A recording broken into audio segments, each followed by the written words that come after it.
အများစုကဟက်ကာလို့ပြောလိုက်ရင်ကိုကျိုးအတွက်ကုမ္ပဏီကြီးတွေကိုငွေလိုက်ညစ်တတ်တဲ့သူတွေလို့ပဲထင်နေကြတာပါဒါပေမဲ့အများအကျိုးအတွက်ဟီးရိုးဝင်လုပ်ပြီးတော့ကူညီပေးမှုတဲ့ဟက်ကာတွေရှိတယ်ဆိုရင်ရောသိကြရဲ့လားအခုကျွန်တော်ပြပြပေးမှာက American ရဲ့အားအကောင်ဆုံးထောက်လှမ်းရေးဌာနကြီးဖြစ်တဲ့ CIA ကိုတောင်ပညာပေးသွားတဲ့စေကျော်သက်ဟက်ကာလေးအကြောင်းကိုပြပြပေးသွားပါမယ်2015ခုနှစ်အောက်တိုဘာလတုန်းက American ရဲ့ဩဇာအာဏာအရှိဆုံးလူသားတစ်ယောက်ဖြစ်တဲ့ CIA ရဲ့အကြီးအကဲ John Brennan ဟာထူးဆန်းတဲ့ဖုန်းခေါ်ဆိုမှုတစ်ခုလက်ခံရရှိခဲ့ပါတယ်ဖုန်းခေါ်ဆိုသူကတော့အင်္ဂလန်ကအသက်15နှစ်အရွယ်ကောင်လေးတစ်ယောက်ပါသူကကမ္ဘာထိပ်သီးထောက်လှမ်းရေးအကြီးအကဲကိုခမ ्या ကအရှုံးသမားပဲလို့ရဲရဲဝံ့ဝံ့လှောင်ပြောင်ခဲ့ပါတယ်ဒီဖုန်းခေါ်ဆိုမှုကတာမန်လှောင်ပြောင်မှုမဟုတ်ခဲ့ပဲနဲ့အမေရိကန်အစိုးရရန်တရားကြီးတစ်ခုလုံးကိုပါအကြီးအကျယ်တုံ့လုပ်သွားစေခဲ့တဲ့စိုက်ဘာအကြမ်းဖက်မှုကြီးရဲ့အစပြိုးခြင်းဖြစ်လာခဲ့ပါတယ်သူတို့ကအမေရိကန်လုံခြုံရေးအဖွဲ့အစည်းတွေကိုမကြုံစဘူးအဆင့်ထိအဆက်ခွဲခဲ့ပြီးတော့ထောက်လှမ်းရေးဌာနနဲ့တရားရေးဝန်ကြီးဌာနအရာရှိတွေရဲ့ကိုကြီးအချက်လက်တွေကိုပါတစ်ကမ္ဘာလုံးပေါက်ကြားအောင်လုပ်ခဲ့ကြပါတယ်ဒီတော့စေကျော်သက်ကောင်လေးတွေ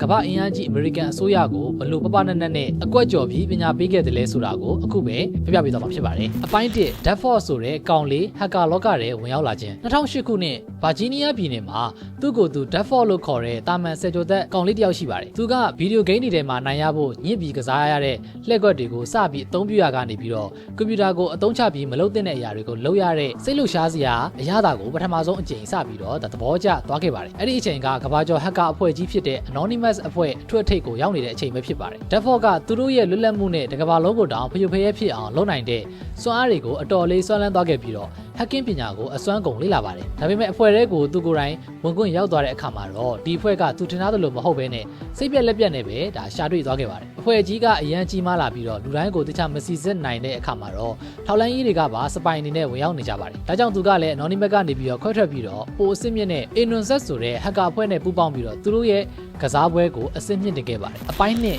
ကျောင်းသားတွေရဲ့ကျောင်းလာကအကျွေးတွေကိုခလုတ်တစ်ချက်ထဲနဲ့ဖျက်ဆီးပစ်ခြင်း Innocent အဖွဲ့ထဲမှာကျွမ်းကျင်မှုတက်လာတဲ့ Depford ကသူတို့အဖွဲ့ထဲမှာထိန်းချုပ်ထားတဲ့ကွန်ပျူတာကိုယ်ရက်ထဲကိုအပြင်းပြေရှောက်ကြည့်ရင်းနဲ့ပဲကနေဒါနိုင်ငံကစေတက္ကသိုလ်တစ်ခုရဲ့စာပါထဲကိုတိုက်ရိုက်ဝင်ခွင့်ရသွားခဲ့ပါတယ်အဲ့ဒီထဲမှာပဲသူကကျောင်းလာကအကျွေးတင်နေတဲ့ကျောင်းသားတွေရဲ့စာရင်းကိုတွေ့လိုက်ရတယ်စာရင်းထဲမှာလည်းဒါကျွေးမီပေါင်းစုစုပေါင်းအားဖြင့်ဆိုရင်ဒေါ်လာ9သန်းကျော်ထိတောင်ရှိနေတာပါကျောင်းသားတချို့ဆိုရင်ဒေါ်လာသိန်းချီပြီးတော့တောင်အကျွေးတင်တာကြောင့်ပေါ့နော်ဒီအကျွေးတွေကိုဆယ်စုနှစ်နဲ့ချီပြီးတော့ပြန်ဆက်ရမယ်ဂိမ်းစိုက်နေတာပါတိုက်ဆက်ဆိုင်ပဲပေါ့နော် Depford ရဲ့ရှေ့မှာလည်းအားလုံးကိုဖျက်ပြစ်ရန် delete all ဆိုတဲ့ခလုတ်ကြီးရလည်းရှိနေပါတယ်ဒီတော့သူကတနာစရာကျောင်းသားတွေရဲ့ဘဝကိုကယ်တင်ပေးခြင်းနဲ့စိတ်တစ်ခုတည်းနဲ့ပဲအဲ့ဒီခလုတ်ကိုနှိပ်ပြီးတော့အကျွေးစရင်းတွေအကုန်လုံးကိုစာပါထဲကနေအပြီးပြိုင်ဖျက်ချပစ်လိုက်ပါတော့တယ်ဒီနေရာမှာတစ်ခုပြောချင်တာကသူကစာပါထဲကအကျွေးတွေကိုဖျက်ပစ်ချလိုက်တာကြောင့်ကျောင်းဘက်မှာအကျွေးစရင်းကိုcopy ပွားထားတဲ့ file တွေရှိနေဦးမလားဆိုတာတော့သိချမသိရပါဘူးဒါအပြင်လည်းဒါကျောင်းဘက်ကနေပြီးတော့ဒီကိစ္စနဲ့ပတ်သက်ပြီးတရားဝင်ဘာမှထုတ်ပြောလာခြင်းမရှိတာမို့လို့ကျောင်းသားတွေအနေနဲ့အကျွေးကြေသွားသလားမကြေသွားဘူးလားဆိုတာကလည်းဗဟေဒီတစ်ခုအနေနဲ့ပဲကြံခဲ့ပါတယ်ဒါဒီလောက်ရက်ကပေါ့နော်ဥပဒေအရကြည့်မယ်ဆိုရင်ပြစ်မှုဖြစ်နေပေမဲ့ပေါ့သူ့အတွက်တော့မှန်ကန်တဲ့အရာကိုလုပ်လိုက်တယ်လို့မျိုးရင်ကုန်စိတ်လှုပ်ရှားစရာတစ်ခုကိုပထမဆုံးအကြိမ်အပြေအဝခံစားလိုက်ရတာမျိုးဖြစ်နေပါတယ်အပိုင်း3ဒိမတ်အစိုးရကိုဒူးထောက်စေခဲ့တဲ့တိရစ္ဆာန်အခွင့်အရေးတိုက်ပွဲ Depford ရဲ့ hacking အလုပ်တွေကနောက်ပိုင်းမှာကိုကျိုးအတွက်တင်မဟုတ်တော့ဘဲနဲ့အများအကျိုးပြုတဲ့လုပ်ငန်းတွေစီကိုပဲပို့ပြီးဦးတည်လာခဲ့ပါတယ်2014ခုနှစ်ကအထိပေါ့နော်ဒိမတ်နိုင်ငံမှာဒါတိရစ္ဆာန်တွေနဲ့ကာမတ်ရောဆက်တာပေါ့နော်ဥပဒေအရတရားဝင်ခွင့်ပြုထားတော့မယ်ဖြစ်ပါတယ်ဥရောပတခွန်ကလူတွေကလည်းဒိမတ်ရဲ့မှခွေးပြည့်တန်စာအိမ်တွေစီကိုစီစီကားကားနဲ့ကိုပဲလာရောက်လေပတ်နေကြတာပါပရိသတ်တွေကိုချစ်တက်ပြီးတော့အိမ်မှာလည်းခွေးလေးတစ်ကောင်မွေးထားတဲ့ Depford တယောက်ဒီသတင်းကိုကြားတဲ့အခါမှာတော့ဒေါသတွေအလေးလေးထွက်သွားခဲ့ပါတယ်ဒါကြောင့်သူနဲ့တခြားဟက်ကာတွေကနီးပညာကိုအသုံးချပြီးတော့ဒိမတ်အစိုးရရဲ့မှတရားဝင် website ကိုဟက်ပစ်လိုက်ပါတယ်အဲ့ဒီနောက်မှာတင့်အစိုးရကတရိษံတွေကိုညှဉ်းပန်းဖို့တရားဝင်ခွင့်ပြုထားတာကိုတင်သိရလားဆိုပြီးတော့အဆက်ခွဲခဲ့တာပါဒီစိုက်ဘာတိုက်ခိုက်မှုကြောင့်ပဲသတင်းတွေကတကမ္ဘာလုံးကိုပြန့်နှံ့သွားပြီးတော့အလုံးကဝိုင်းရှုတ်ချကုန်ကြပါတယ်နောက်ဆုံး2015ခုနှစ် AB လမှာတော့ဒိမတ်အစိုးရကဒီဆက်ဆုပ်ဖွယ်လုပ်ရက်ကိုဥပဒေအရအပြီးအပိုင်းပိတ်ပင်တားဆီးလိုက်ရပါတော့တယ်အပိုင်းလေး Edward Snowden ရဲ့လွှမ်းမိုးမှုဒီလိုနဲ့ဟက်ကာလောကမှာအဆင့်တက်လာတဲ့ Depford ကBitcoin 1000ကျော်ထိကိုတော့မှပိုင်ဆိုင်လာခဲ့ပါတယ်ဒါကဒီနေ့ခေတ်ပေါက်ဈေးနဲ့ဆိုရင်အမေရိကန်ဒေါ်လာတန်40လောက်ရှိပါတယ်ပြီးတော့သူ့ရဲ့အလုပ်တွေကြောင့်ရန်သူတွေအများကြီးရနိုင်မှန်လေတိလို့အတော်လေးကိုသတိကြီးကြီးနဲ့နေထိုင်ခဲ့ရတာပါ ကိုပိုင် Wi-Fi မသုံးဘဲနဲ့ဂျိုလူက Wi-Fi ကိုပဲလှမ်းချိတ်ပြီးသုံးတယ်သူ့ရဲ့စက်ပစ္စည်းတွေမှန်သမျှကိုလည်းလျှို့ဝှက်ကွန်ရက်ကနေတဆင့်ဒါချိတ်ဆက်ပြီးမှပဲအသုံးပြုပါတယ်အဲ့ဒီအချိန်မှာပဲ American အစိုးရကကမ္ဘာပေါ်ကကွန်ပျူတာသုံးစွဲသူတိုင်းကိုတရားမဝင်ထောက်လှမ်းနေတယ်ဆိုတဲ့လျှို့ဝှက်ချက်ကြီးအကြောင်းကိုဖွင့်ချလိုက်တဲ့ဒါ Edward Snowden ရဲ့ဖြစ်ရကလည်းပေါ်ပေါက်လာခဲ့ပြန်ပါတယ်။ Snowden ရဲ့မှဒီလိုစွန့်စားမှုက Duffer အပါအဝင် American လူငယ်အများပြားကိုအစိုးရရဲ့လုပ်ရက်တွေပေါ်ကိုမကြည်မနှက်တွေဖြစ်လာစေခဲ့ပါတယ်။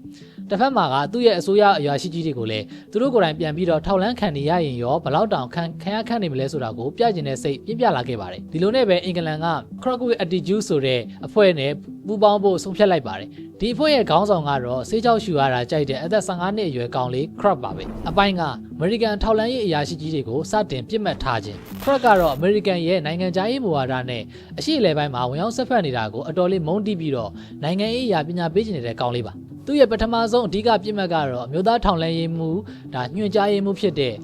James Clapper ပါပဲCrack က Google ကနေရှာတွေ့ထားတဲ့အချက်လက်တွေကိုသုံးပြီးတော့Clapper ရဲ့မှာတီးတန့် email တွေကိုပပနန်းနဲ့ပဲထိုးဖောက်ဝင်ရောက်သွားခဲ့တာပါဒါနဲ့မကသေးပဲနဲ့ဒါ Clapper ရဲ့မှာတီးတန့်ဖုန်းခေါ်ဆိုမှုအားလုံးကိုပါဒါပါလက်စတိုင်းလှုပ်ရှားမှုအဖွဲ့အစည်းကိုလွှဲပြောင်းပေးလိုက်ပါတယ်ပြောရရင်ဒီလိုရဲ့အကြောင်းပဲ Duffer ရဲ့အာရုံစိုက်မှုကိုရရှိခဲ့တာပါပဲအဲ့ဒီနောက်သူတို့နှစ်ယောက်ပူးပေါင်းပြီးတော့ American ထောက်လှမ်းရေးအဖွဲ့ရဲ့ထိပ်သီးအရာရှိကြီးတွေကိုဒါပညာပေးဖို့အတွက်ကစားကွက်တွေကိုပို့ပြီးတော့ပြင်းပြင်းထန်ထန်စတင်ပါတော့တယ်အပိုင်း6 CIA အကြီးအကဲရဲ့ email ကိုထုတ်ဖောက်ပြီးတကမ္ဘာလုံးကိုလှုပ်ခတ်စေခြင်းအခုသူတို့စရင်ရဲ့ထိပ်ဆုံးမှာရှိနေတာကတော့ CIA ရဲ့အကြီးအကဲ John Brennan ပဲဖြစ်ပါတယ်ပထမဆုံးအနေနဲ့ Crocker ဟာVerizon လို့ခေါ်တဲ့ဖုန်းကုမ္ပဏီရဲ့ဒီပညာပံ့ပိုးမှုဌာနစီကိုဖုန်းဆက်ပြီးတော့ဝန်ထမ်းအတုအဖြစ်နဲ့လေလံထည့်ပြခဲ့ပါတယ်။အဲဒီကနေတဆင့် John Brennan ရဲ့အကောင့်ပင်နံပါတ်ကိုဒါတီးတန့် email လိပ်စာကိုပါပေါ့နော်။ပင်နံပါတ်နဲ့တီးတန့် email လိပ်စာကိုပါရယူလိုက်တယ်။ဒီလိုနဲ့ CIA အကြီးအကဲရဲ့မှ email ကိုထိုးဖောက်ဝင်ရောက်သွားပြီးတဲ့နောက်မှာတော့သူ့ရဲ့ဖုန်းနံပါတ်ကိုပါရရှိသွားခဲ့တယ်။အဲဒီချိန်ကနေစပြီးတော့ John Brennan ကိုနေရောညပါဖုန်းဆက်ပြီးနှောက်ယှက်တော့တယ်ပေါ့နော်။ဒါနဲ့မကသေးပဲနဲ့ email တွေကရလာတဲ့အစင်းမြင့်အစိုးရလက်ဝက်စာတမ်းတွေအစိုးရလက်ဝက်စာရဲစာတမ်းတွေကိုလည်းဒါ Wikipedia အဖွဲ့အစည်းကိုလက်ပြောင်းပေးလိုက်ပြီးတော့တကမ္ဘာလုံးကိုပေါက်ကြားသွားအောင်လုပ်ပါတယ်အဲ့ဒီအထက်မှာ Brennan ရဲ့ကိုရေးရာဇဝင်တွေဝီရစီသုံးစွဲမှုမှတ်တမ်းတွေပြင်အစိုးရရဲ့မှရက်ဆက်တဲ့ညှဉ်းပန်းနှိပ်စက်မှုတွေကိုပါတရားဝင်ဖြစ်အောင်ဘယ်လိုလုပ်မလဲဆိုတဲ့လေးဝက်အစီရင်ခံစာတွေလည်းပါဝင်နေခဲ့တာဖြစ်ပါတယ်ဒီဖြစ်ရဲ့အကြောင်းပဲ CIA agent အချို့ဒါပုံရှောင်နေခဲ့ရပြီးတော့အဖွဲ့အစည်းအနေနဲ့ဒေါ်လာ1 သန်းခွဲကျော်လောက်ကိုပျက်စီးဆုံးရှုံးခဲ့ရပါတယ်အဆိုးဆုံးကတော့ကမ္ဘာ့အလယ်မှာအကြီးအကျယ်မျက်နှာပြက်ရပြီးတော့အရှက်ရခဲ့တာပါအပိုင်း9 FBI ဝင်ရောက်စီးနင်းခြင်းသူတို့အဖွဲ့ကတလောင်းနဲ့ပဲမကျေနပ်သေးပဲနဲ့ FBI ရဲ့ဒုတိယညွှန်ကြားရေးမှူးအကောင့်ကိုပါ hack လုပ်ပြီးတော့တရားရေးဝန်ကြီးဌာနနဲ့ FBI agent ပေါင်းတောင်းချီရဲ့အချက်အလက်တွေကိုပေါက်ကြားစေခဲ့ပြန်ပါတယ်သူတို့ကလုံခြုံရေးကိုလည်းအတော်လေးဂရုစိုက်တာကြောင့်ထိပ်သီးထောက်လှမ်းရေးအဖွဲ့တွေကတောင်မှအစိုးရဌာနတွေကိုဒါခေါင်းမီးတော့အောင်လိုက်နှောက်ရှက်နေတဲ့ဟက်ကာတွေကစက်ကြော်သက်လေးတွေဆိုတာကိုလုံးဝကိုမစင်စားမိခဲ့ဘူးပေါ့နော်ဒါပေမဲ့ဒီလိုတောင်းကျမ်းမှုတွေကထာဝရတော့မတည်မြဲခဲ့ပါဘူး။တညမှာတော့ Duffer တယောက်အရက်မိုးပြီးတော့သူ့ရဲ့တငယ်ချင်းတယောက်ကိုဒါ CIA ကိုဟက်တာငါတို့ကွာဆိုပြီးတော့ကြွားမှမိခဲ့ပါတယ်။ဖြစ်ချင်တော့သူယုံကြည်တဲ့လျှို့ဝှက်ချက်တွေကိုပြခဲ့မိတဲ့တငယ်ချင်းကလည်း FBI ရဲ့မှာသတင်းပေးဖြစ်နေခဲ့တာပါ။ဒီတော့သိမကြခင်မှာပဲ Duffer စီကို FBI အဖွဲ့တွေရုတ်တရက်ရောက်လာပြီးတော့ဖမ်းခေါ်သွားခဲ့တယ်။ဒါတကားဖြတ်ပြီးဝင်လာတဲ့အပြင်တနက်ကြီးတွေကပါတကားကားနဲ့ဆိုတော့ Duffer ကများပြေးဖို့တောင်အချိန်မရလိုက်ပါဘူး။ပိုဆိုတာကတော့ FBI ကသူ့ဘဝတစ်ခုလုံးစာစုဆောင်းထားခဲ့တဲ့ Bitcoin 1000ကျော်ပါတဲ့ hard drive ကိုပါသိမ်းဆည်းသွားခဲ့တာပါအရာအလုံးဆုံးရှုံးသွားပြီးရဲ့နောက်မှာတိလိုက်ရတဲ့အချိန်မှာတော့ဒါ Duffer တယောက်ကသတိ limited ကိုခန်းစားခဲ့ရတာပါအဲ့ဒီနောက်မှာပဲအင်္ဂလန်က Crocker အဖွဲ့အပါဝင်ပေါ့နော်အဖွဲ့ဝင်တွေအကုန်လုံးလည်းအသီးသီးဖမ်းဆီးခံခဲ့ရပါတယ် Crocker ကအသက်မပြည့်သေးလို့လူငယ်ထိန်းသိမ်းရေးစခန်းမှာ2 နှစ်ပဲပြည်တံချခံခဲ့ရတာပါအဲ့ဒီနောက်မှာတော့သူ့အမားသူတိပြီးမဟုတ်တာတွေရှောင်မလို့တော့ပဲစိုက်ဘာလုံခြုံရေးဌာနမှာကောက်ကောက်မွန်နေပဲအလုပ်ဝင်ခဲ့ပါတယ်ဒါပေမဲ့ Duffer ကတော့ Federal အကျဉ်းထောင်မှာ9 နှစ်အကျဉ်းချခံရတဲ့အပြင်ကမှဒေါ်လာသိန်းချီပြီးတော့ကိုဒဏ်ကြေးပေးခဲ့ရပါတယ်သူ့ရဲ့စကြော်သက် hacker email ကလည်းအကျဉ်းထောင်ထဲမှာပဲညီကုန်းချုပ်သွားခဲ့ရပါတယ်အမှုကောင်းတာတစ်ခုကတော့သူတို့တွေကဥပဒေအရပြစ်မှုတွေကိုကျွလွန်ခဲ့ကြတယ်ဆိုပေမဲ့လည်းပဲလူတွေကတော့သူတို့ကိုဟီးရိုတွေဆိုပြီးတော့တတ်မှတ်ပြီးတော့ဝိုင်းရင်ချူချူခဲ့ကြတာပါပဲ